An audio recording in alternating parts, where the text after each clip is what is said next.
இந்த பையன் இப்படிப்பா, நல்ல பையன்ப்பா, நல்ல வேலை பார்க்குறாப்புல, நல்லா சம்பாதிக்கிறாப்புல அப்படி இன்னும் முதல்ல ஒருத்தர் போய் விசாரிப்பாரு.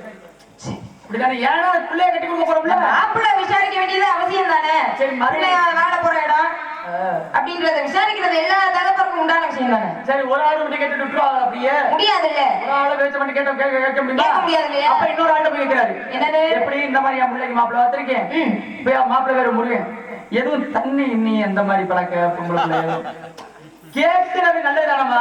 கேட்கறது நல்லதானே. அப்ப கேட்கும்போது அந்த மாதிரி எந்த பழக்கம் இல்லப்பா அப்படின்னு சொல்லி அப்படிங்கிற. அப்ப எந்த பழக்கம் இல்லாதனால அவங்களை கொண்டு வள்ளிக்கு முருகனுக்கு கல்யாணம் நடந்துச்சு. சரி, அப்படித்தானே திருமணம் முடிச்சு வைப்பாங்க.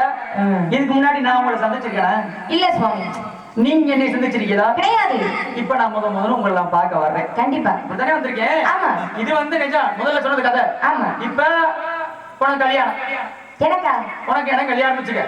என்ன இல்ல, உனக்கு என்ன கல்யாணம்? நம்ம கல்யாணம். நான் பிரம்மச்சரியத்தோட போய் கல்யாணம் முடிச்சிடும். நீங்க மகரிஷி சுவாமி, உங்களுக்கு அந்த ஆசையெல்லாம் கிடையாது. அந்த மாதிரி இடத்துல இப்ப நான் ஒன்னே நான் பார்க்க வர்றேன்னு வச்சுக்க. சரி, ஏதாவது நாலு மகரிஷி போனாலே ஒரு நல்ல கரை தானே போவாரு. ஆமா, கண்டிப்பா. அப்ப உன்னை பார்க்க வந்திருக்கேன்னா ஏதோ நல்லது நடக்க போகுதுன்னு தானே அர்த்தம். ஆனா இதுக்கு முன்னாடி அவனை பார்த்துக்கனா? கிடையாது.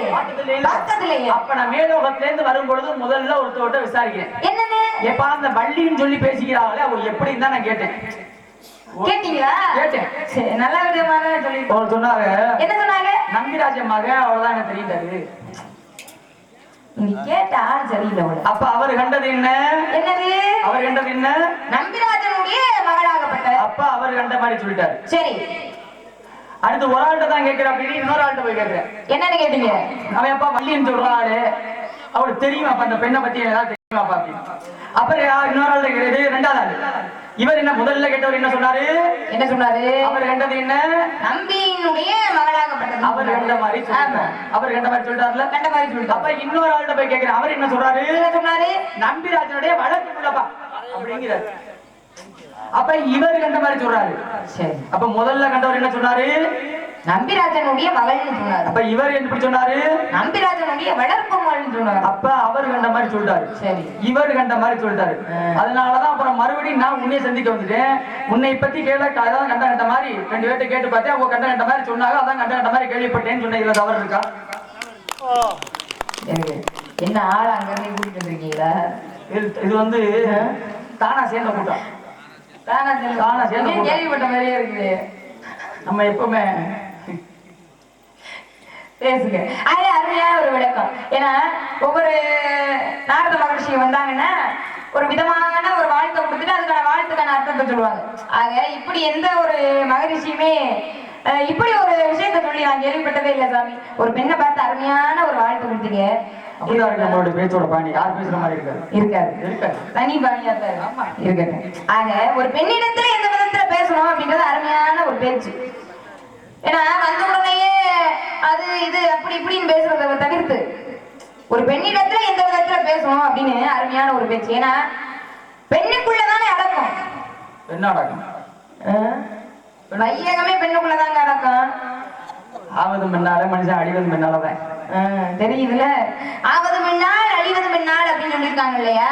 ஒரு பெண்ணாகப்பட்டவள் நினைச்சா அப்படின்னா அவளால ஆக்க முடியும். அதே சமயம் ஒரு பெண்ணாகப்பட்டவள் நினைச்சா அப்படின்னா அவளால அழிக்கவும் முடியும். அது அப்பேற்பட்ட தன்மை உடையது இந்த பெண்ணுக்குரிய தன்மை. ஆக ஒரு மகரிஷியாகப்பட்ட நீங்க என்ன சாதாரணமான ஆளா? ஒவ்வொரு இடங்களுக்கும் போய் ஒவ்வொரு இடத்துலயும் வம்பு சண்டை எடுத்துட்டு வந்து யாருடா கிடைச்சா அப்படின்ற மாதிரி வம்பு சண்டைகளை இழுத்துக்கிட்டு வந்து தவறாக எடுத்துக்கிற கூடாது. நான் ஒரு கழக நன்மையில் முடியும் அப்படின்னு சொல்லியிருக்காங்க.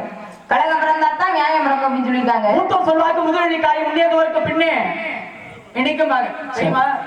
கால் வைத்தா கழகம். சரி, நீ நினைக்கிற கழகம் இல்ல. நான் பண்றதெல்லாம் நற்கழகம், சொற்கழகம், பொற்கழகம். கழகம் பிறந்தாதான் என்னன்னு ஒண்ணு பிறகு தெரியுமா? நியாயம்னு ஒண்ணு பிறக்கும். அப்படி கழகம்ங்கிறது பிறக்கணும்னு வச்சுக்க. நீங்க பாக்குற கழகம்னா எப்படி தெரியுமா? எப்படி சாமி? நீங்க பாக்குறதெல்லாம் அருவாள்ல கடப்பார் எடுத்து வெட்டி. ஆமா சாமி, பூலோகத்துல அந்த விஷயம் தானே நடக்கும். நம்ம போறதெல்லாம் அறிவாள் சண்டை. ஏன் தெரியுமா? அப்ப எத்தனையோ பெண்ணை சந்தித்திருக்கின்றேன்.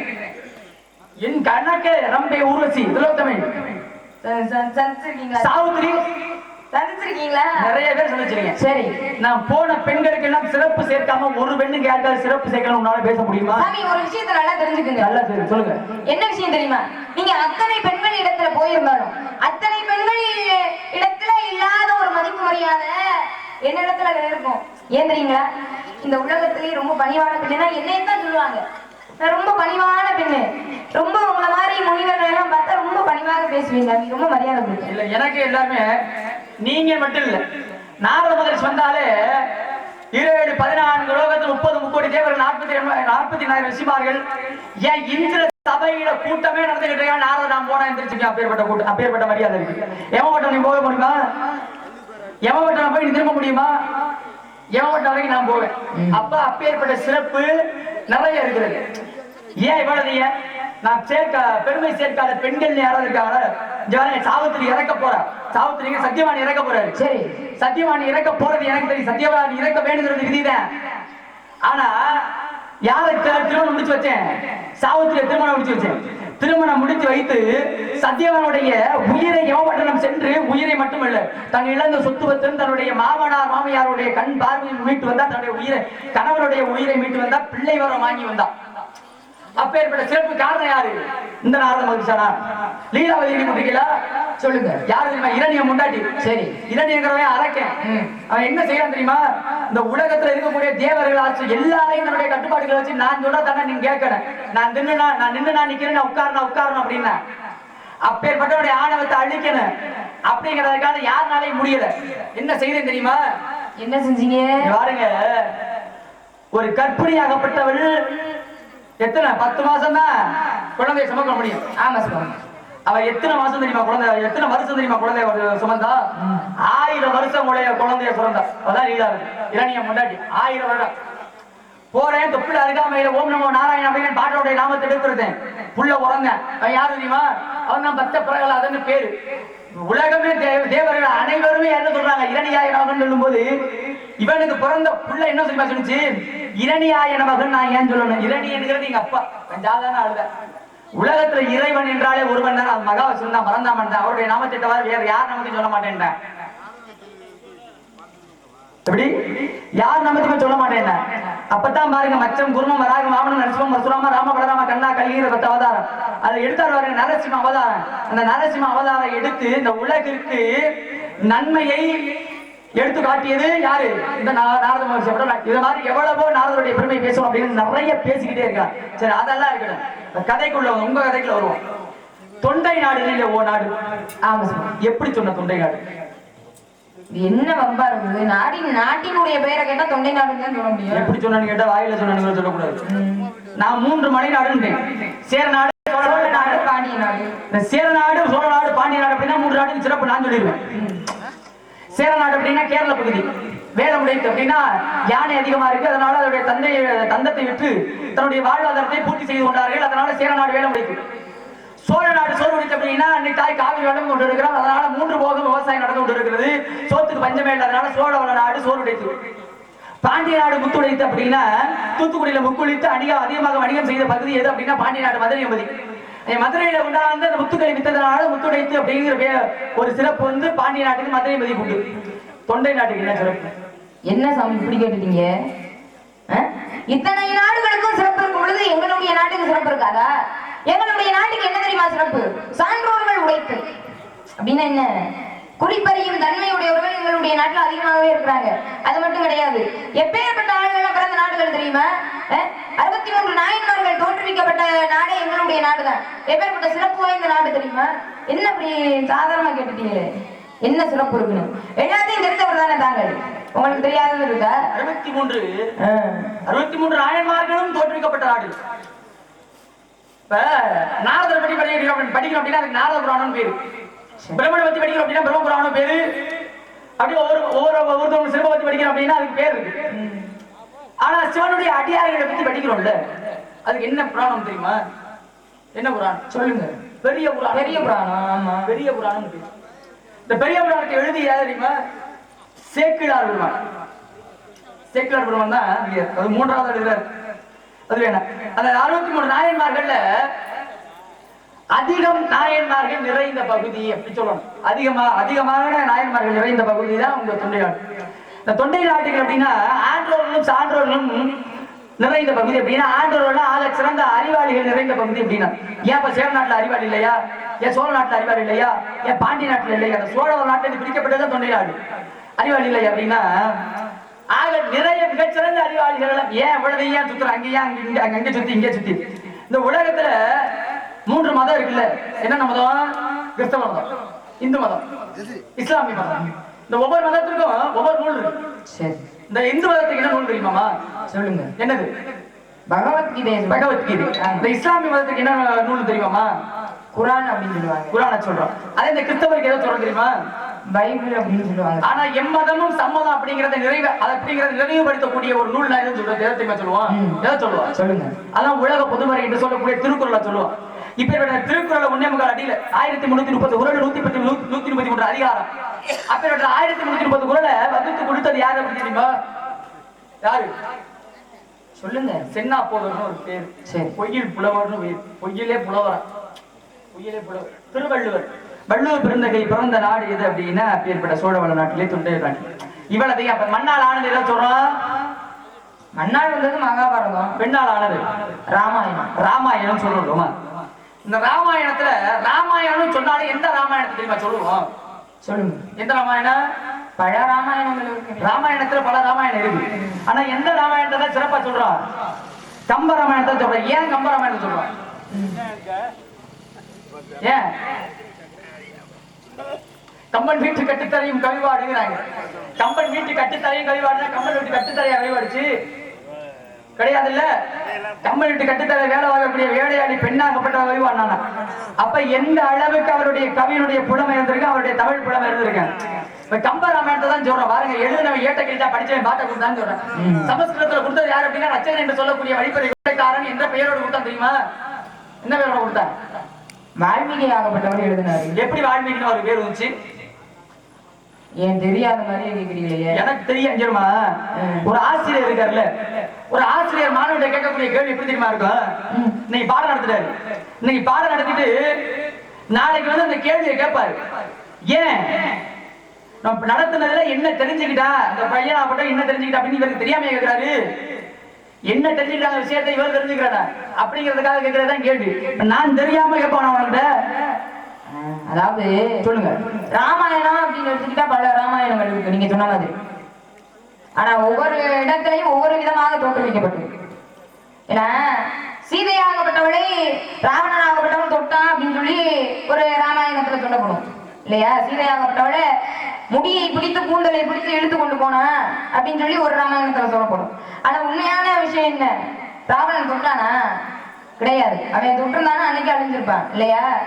ஏன்னா பொய்யால உருவாக்கப்பட்டதான புராணங்கள் எல்லாம் சும்மா நம்மளா உருவாக்கிறதானே. ஏன்னா சீதையாகப்பட்டவளை தொட்டு தூக்கிக்கிட்டு போனா ராவணன் ஆகப்பட்டவன் அப்படின்னு ஒரு விஷயம் இருக்கு. கூந்தலை பிடிச்சி இழுத்துக்கிட்டு போனா அப்படின்னு ஒரு விஷயம் இருக்கு. அதே சமயம் என்ன, ராவணனாகப்பட்டவன் தொடாமலே இருந்தவன் யார? சீதையாகப்பட்டவளை தொட்டிருந்தானா அன்னைக்கு அவனுக்கு இறப்பாகப்பட்டது உண்டாயிருக்கும். ஆக இந்த புராணங்களை எடுத்துக்கிட்டோம்னாலே ஒவ்வொரு விதத்திலையும் ஒவ்வொரு கருத்துக்கள் இருக்கும் சாமி. நீங்க இப்ப என்ன கருத்து சொல்ல வரீங்க அப்படின்றத நான் தெரிஞ்சுக்கணும். ஏன்னா வால்மீகி அப்படின்னாலே புட்டினால உருவாக்கப்பட்டவர் தானே. வால்மீகி அப்படின்னா புட்டினால உருவாக்கப்பட்டவர். இதை தவிர்த்து வேற எதுவும் இருக்கா அப்படின்றத நான் உங்ககிட்ட கேட்டு தெரிஞ்சுக்கணும் இல்லையா? நான் முதல்ல சொல்லிட்டேன். சொல்லுங்க.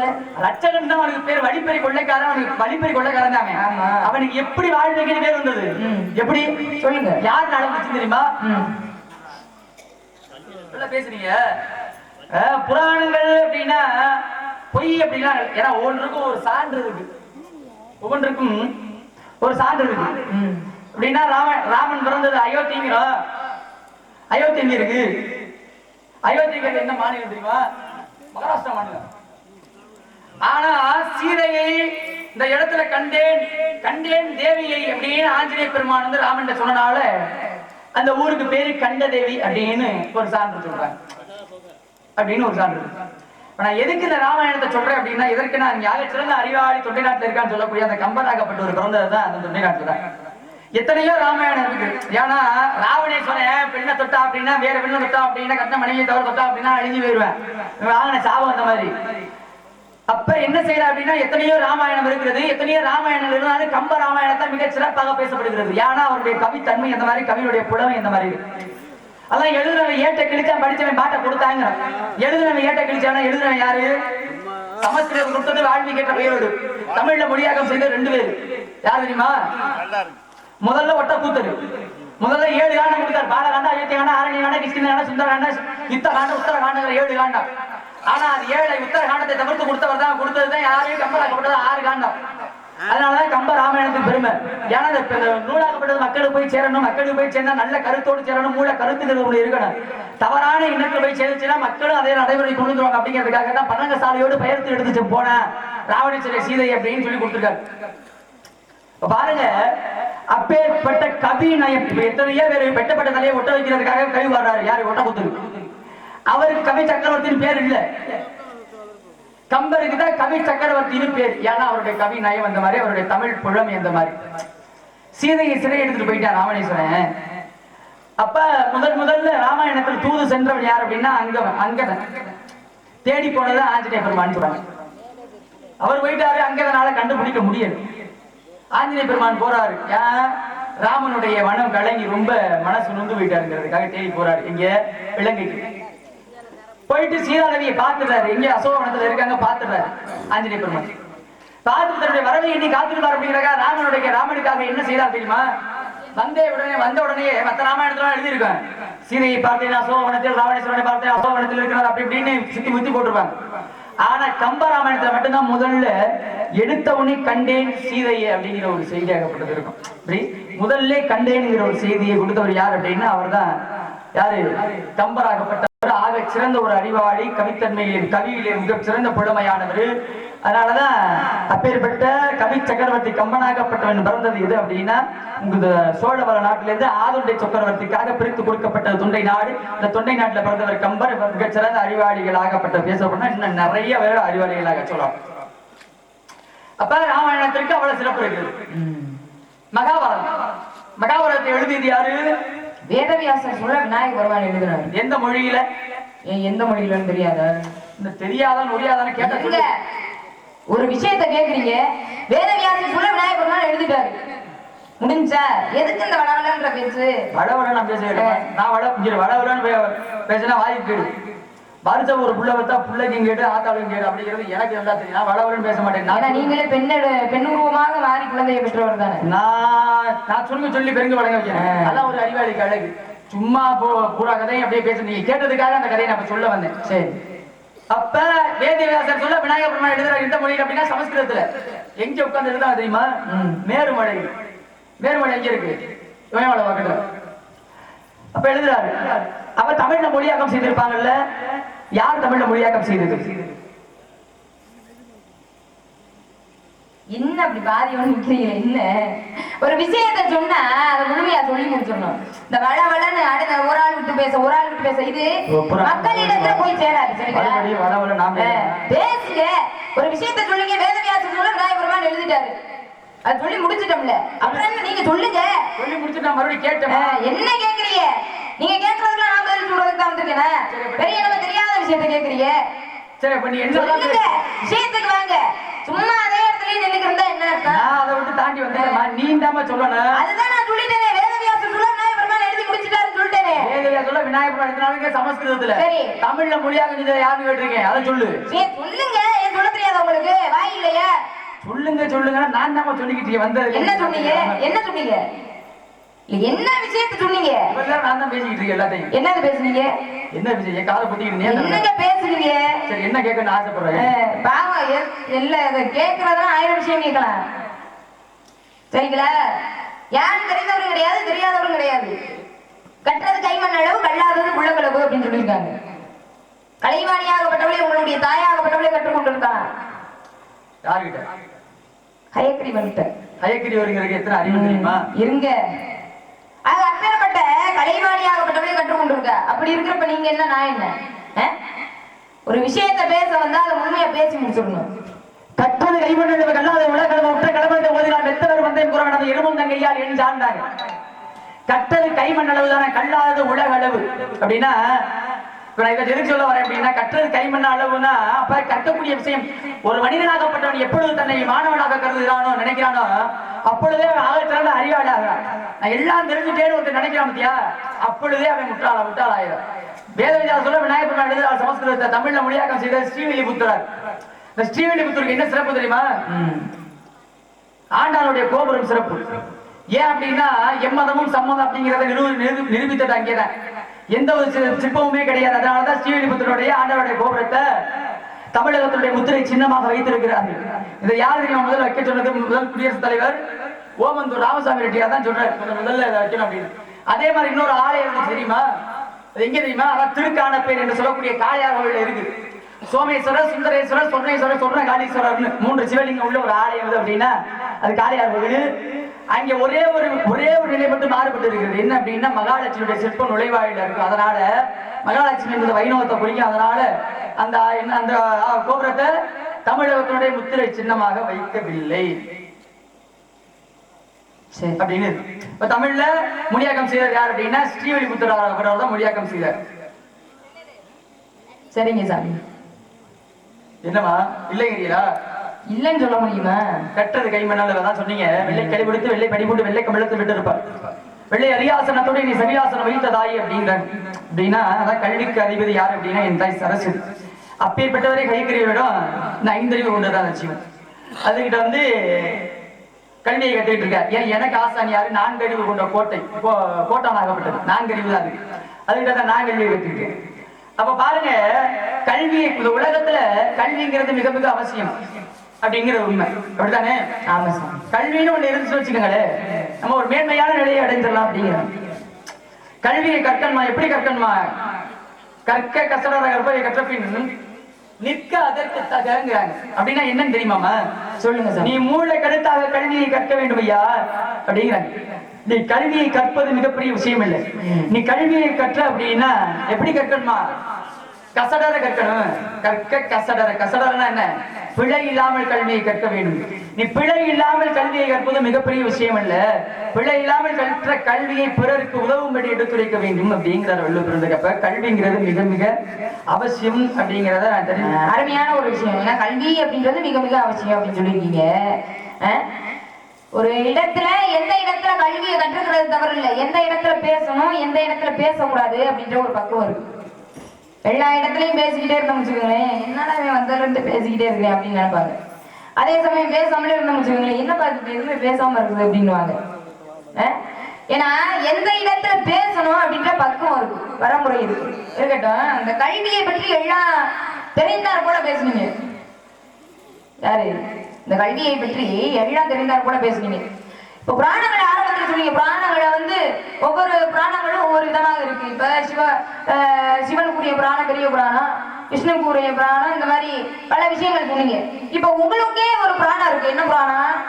நாரதர் புராணம். சொல்லிட்டீங்க இல்லையா? இந்த நாரதர் புராணத்துல எத்தனை ஸ்லோகங்கள் இருக்கு சாமி? இந்த நாரதர் புராணத்துல எத்தனை ஸ்லோகங்கள் இருக்கு? அப்புறம் நீங்க கையில வச்சிருக்கீங்க இல்லையா இந்த கட்டை ஆகப்பட்டதா? இது என்ன கையில என்ன வச்சிருக்கீங்க? கட்டை. இந்த கட்டையினுடைய பிறப்பு என்ன? என்ன நினைச்சீங்க? தவறா எதை எடுத்துக்கிட கூடாது. ஒவ்வொரு விஷயங்களுக்கும் ஒவ்வொரு காரணங்கள் இருக்கு இல்லையா?